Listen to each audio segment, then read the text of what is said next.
તો મિત્રો આજે આપણે બનાવીશું વઘારેલી ખીચડી. તો એના માટે મેં મગની ફોતરાવાળી દાળ અને ચોખા પલાળી દીધા છે અને જોડે લઈ લીધું છે ડુંગળી અને ટામેટાં. તો ચલો આપણે બનાવીશું. હવે આપણે એક ડીશમાં ટામેટું અને ડુંગળી ઝીણા ઝીણા સમારી દઈશું. તમે આનાથી બી ઝીણા સમારી શકો છો તમારી રીતે.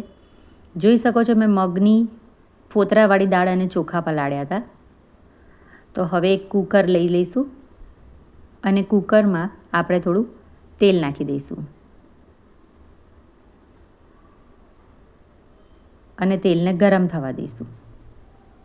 પછી આપણે એમાં થોડું ઘી નાખીશું. જો તમે ઈચ્છો તો આ ખીચડી એકદમ તમે ઘીમાં પણ બનાવી શકો છો અને ઘી તેલ મિક્સ કરીને પણ બનાવી શકો છો. મેં આમાં ઘી તેલ બંને લીધું છે. હવે ઘી અને તેલ મારું ગરમ થઈ ગયું છે એટલે હું આની અંદર નાખીશ રઈ અને રઈને આપણે તતડવા દઈશું. સરસ મજાની તતડી જાય એટલે આપણે અંદર જીરું નાખીશું અને પછી જીરું બી એને સરસ રીતે તતડવા દઈશું, ગરમ થવા દઈશું. બંને વસ્તુ પ્રોપર તતડી જાય એટલે પછી આપણે એમાં હિંગ નાખીશું.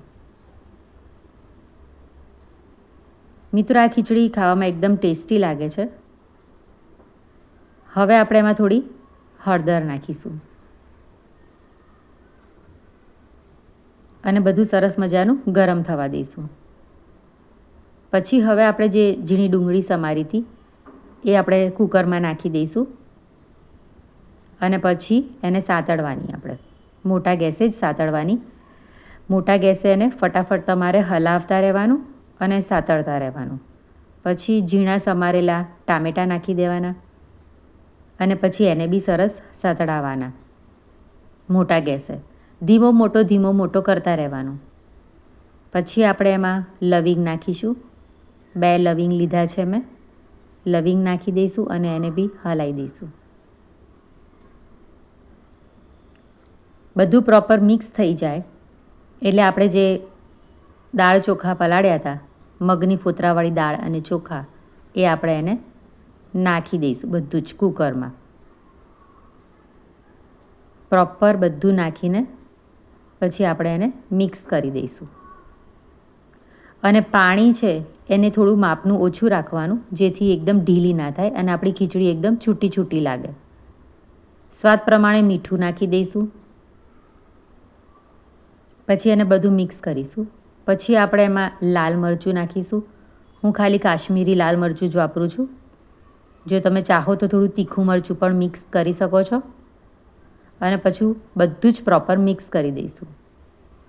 હવે મેં અહીંયા થોડો ગરમ મસાલો લીધો છે જે તમે અવોઇડ કરી શકો છો, પણ ગરમ મસાલો થોડો નાખવાથી એનો થોડો ટેસ્ટ વધારે સારો થાય છે ખીચડીનો. હવે બધું પ્રોપર મિક્સ કરી દઈશું. તમે જોઈ શકો છો મેં પાણી એટલું ઓછું રાખ્યું છે જેથી આપણો ખીચડીનો દાણો એકદમ છૂટો થાય. હવે એને મિક્સ કરી દઈશું અને કૂકરનું ઢાંકણ બંધ કરી દઈશું અને 3 થી 4 સીટી વગાડશું. તો તમે જોઈ શકો છો આપણી ખીચડી કેટલી સરસ થઈ છે અને એકદમ છૂટી થઈ છે. તો તમે જરૂરથી આ રેસીપી એકવાર ટ્રાય કરજો અને મને કમેન્ટ કરજો કે તમને કેવી લાગી.